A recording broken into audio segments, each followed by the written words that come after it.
Hello ladies and gentlemen, you join us today. It's a test and review day for the Beeman Cheif II.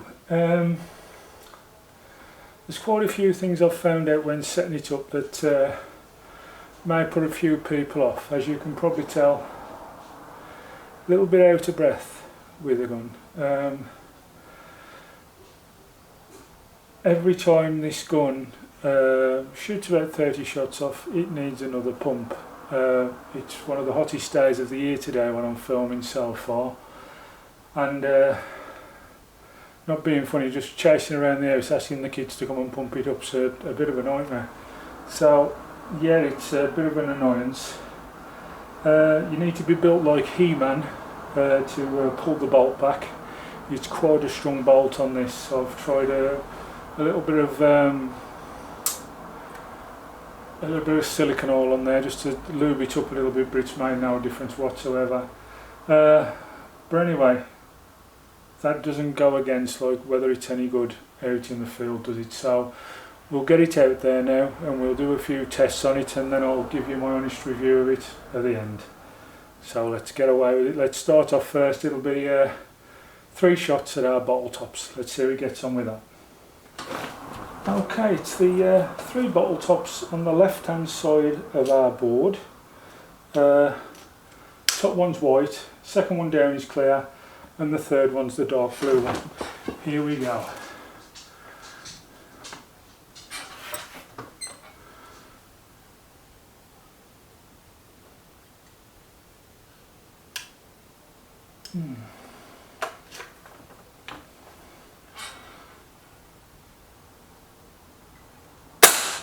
Top one's a hit. Clear one now, second one down, number 2. Oh, that's gone high. The blue one, that's gone to the left as well. I'll put a little bit of turn on that, but it's failed there on 2 of the 3. It's round 2 and it's the spinners. Big one down to the little one, all down the left hand side of our spinner board. Let's go with the top one.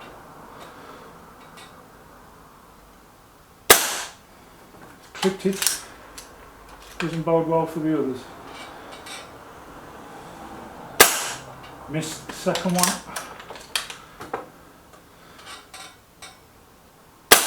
Missed the third. And the small one obviously it will miss. Well, I think that just gives you a little bit of an idea of how the gun is moving around. Obviously I've tuned it in, put a new scope on and cleaned all the barrel out and everything.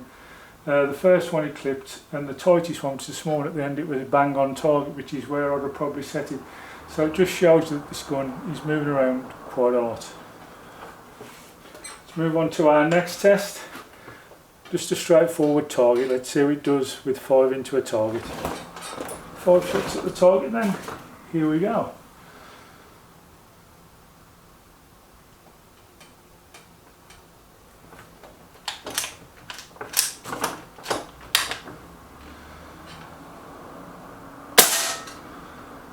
As you can see, that was a double load, so we can't count that.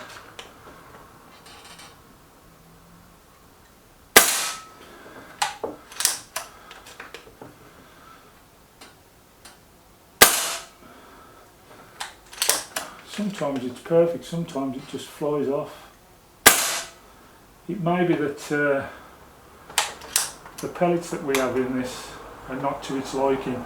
I've not had a chance to pellet test it or do anything with the gun as yet, so I'm just going to reload a new magazine because we've run out of pellets there, so it can take its last shot into the target. At the moment it's not doing too bad.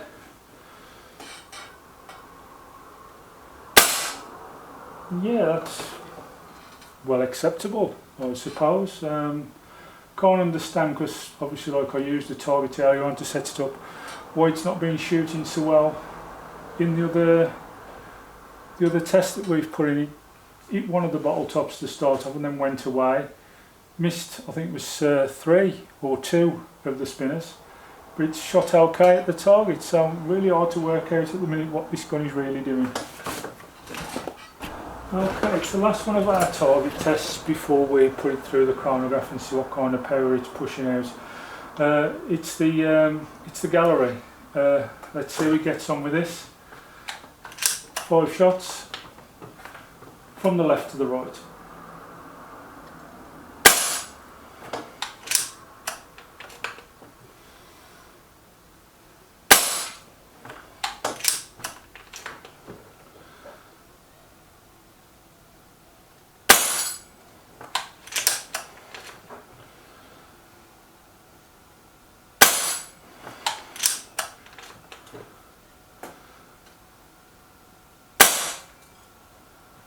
Completed that lovely. So give us a little bit of an unsure reading here of how good it is. It's done the gallery fine, it didn't do too bad at the target, but seemed to struggle with the bottle tops and the spinners. I think what we should do to give it a final test is I will reload and we'll take 10 at a target and we'll just see whether it's just struggling at the start there or it is just a little bit inaccurate and it does move around. As I say, it could be the pellet's fault. I'll load up 10 pellets and we'll give it a shot at that, 10 straight at a target. As a matter of fact, I'll change the target and I'll do that now. 10 shots, straight target. Let's see how we get on.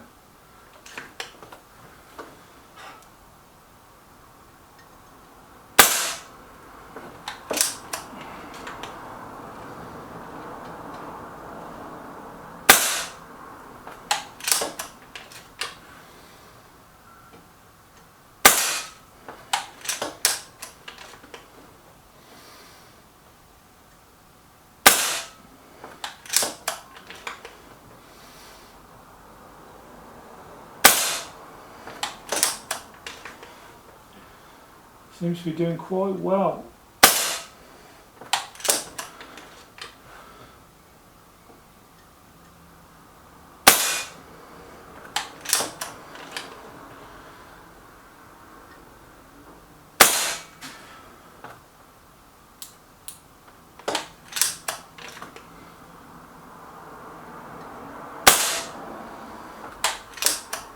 I think this might be the last one.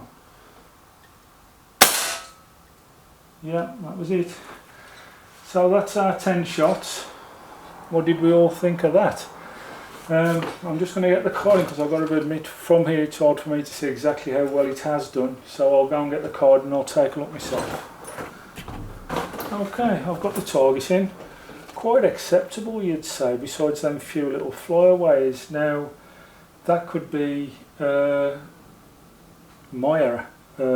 You know, it's nothing saying that, but a lot of them there were pellet on pellet, so I would say that's an acceptable target score really. Like, you know, there's at least 4 or 5 pellets there near or close about to being pellet on pellet, so it is quite accurate besides a couple of flyaways. And I've got a feeling that the flyaways will be either my fault or the pellets. The other 177 I brought in, so obviously this is a 177, that struggled as well with these Bisley Magnums, which I've been tuning this in with. I might swap it to the QYS's and see what difference that makes, and maybe it'll just give us a different outlook on it all later. But at that, yeah, I'd be quite happy with that. As I say, whether it's marksman problem or the pellet itself. It may be the gun also, don't get me wrong, but that's quite acceptable. That's a fair enough score, shall we say. Okay, it's 5 shots through the chronograph. Let's see how we go. Here we go. First shot.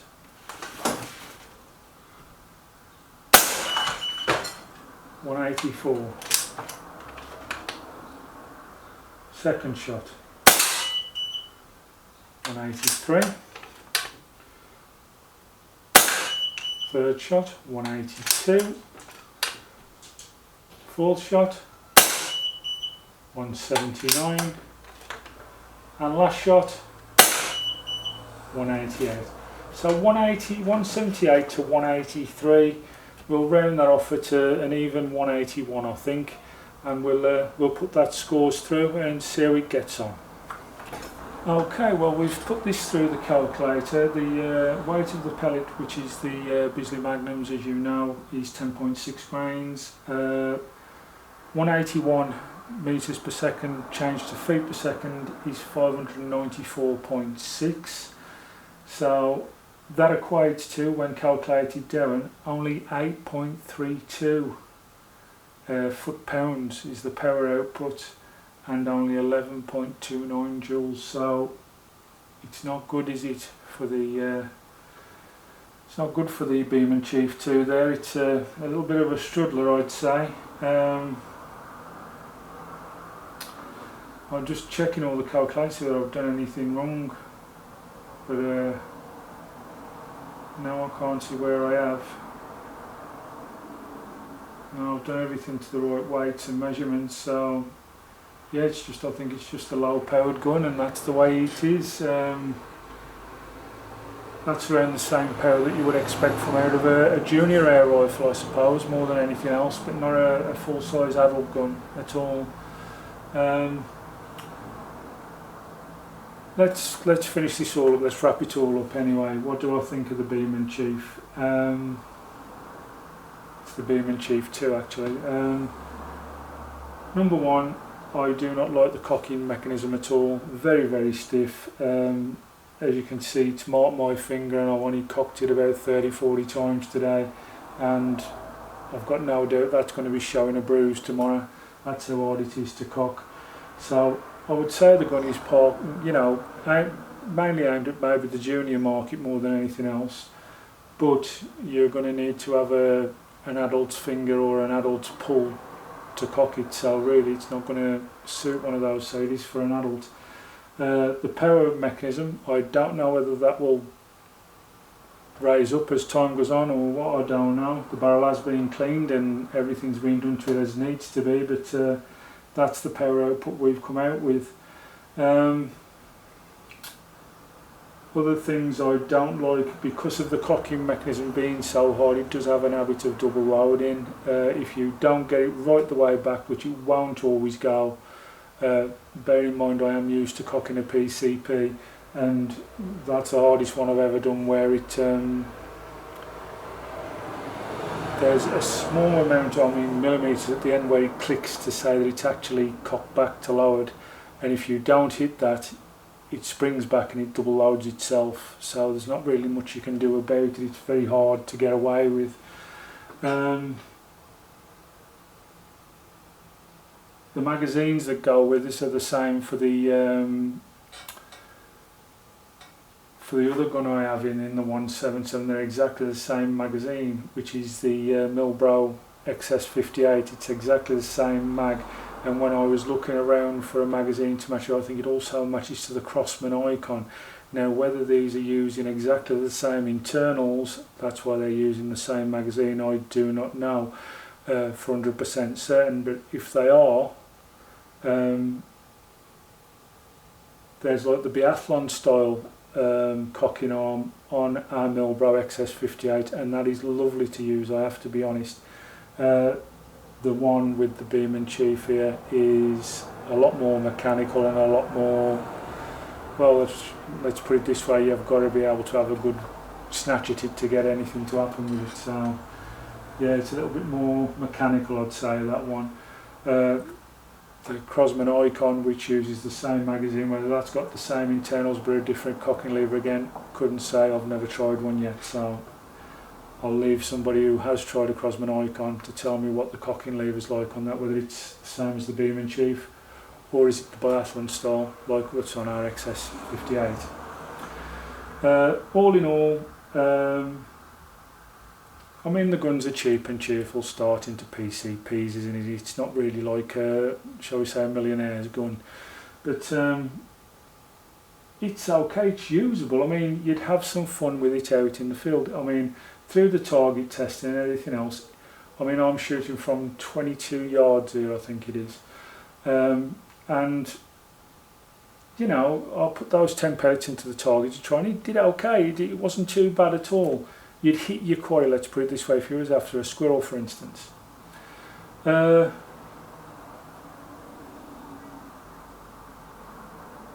Would I rate it? Very hard to. I find it's the cocking mechanism mainly that I don't like on the gun, I've got to be honest with you. But besides that, it's a usable gun. The other thing that I don't like is how often, as I say, you need to refill it. You're looking at maybe 30 to 40 shots max and it's on its arse, it's out. So, again, another maybe thumbs down for some people who don't want to keep, blowing it up all day long. As I said before with these guns, 30 to 40 shots if you're on a day out on permission somewhere is probably plenty enough. It's very rare you'll shoot more than 20 times when you're out on permission, unless you've got some place that's absolutely infested in rats. Then you probably need something that will hold 100 shots all day long. But if you're just out doing a little bit of rabbiting, or maybe you're doing a little bit of squirrels or something like that, 30-40 shots will last you the day, no problem. The gun itself, I've got to be honest with you, is not for me. It's not something that I would, probably use out in the field. I've got another 8 different guns here that are probably all of better quality and probably all more accurate than, well, no, I wouldn't say more accurate. They're probably just a little bit easier to use and get on with out in the field. So I'd probably use one of them over that most of the time, if I'm being quite honest. But if you're looking to get into PCP and you've not got a lot of money there, I mean, as I said, Sandwell Field Sports are doing these at the moment for £149 on their own. All they do, a complete kit with everything you'll need, scalp, bag, pump, the lot. I think it's £369. Have a word with Tony at Sandwell Field Sports about that deal he's doing. It's a really good deal. But as I say, if you've already got a scope in the house, £149 for a PCP is a proper bargain, really, a 177. But don't expect the earth for that, you know what I mean? You've got to be honest with yourself. Anyway, I'm going to leave it there because I'm rambling on quite a bit today when I don't need to be. And I'll see you all in the next one. Thank you all for watching. See you soon.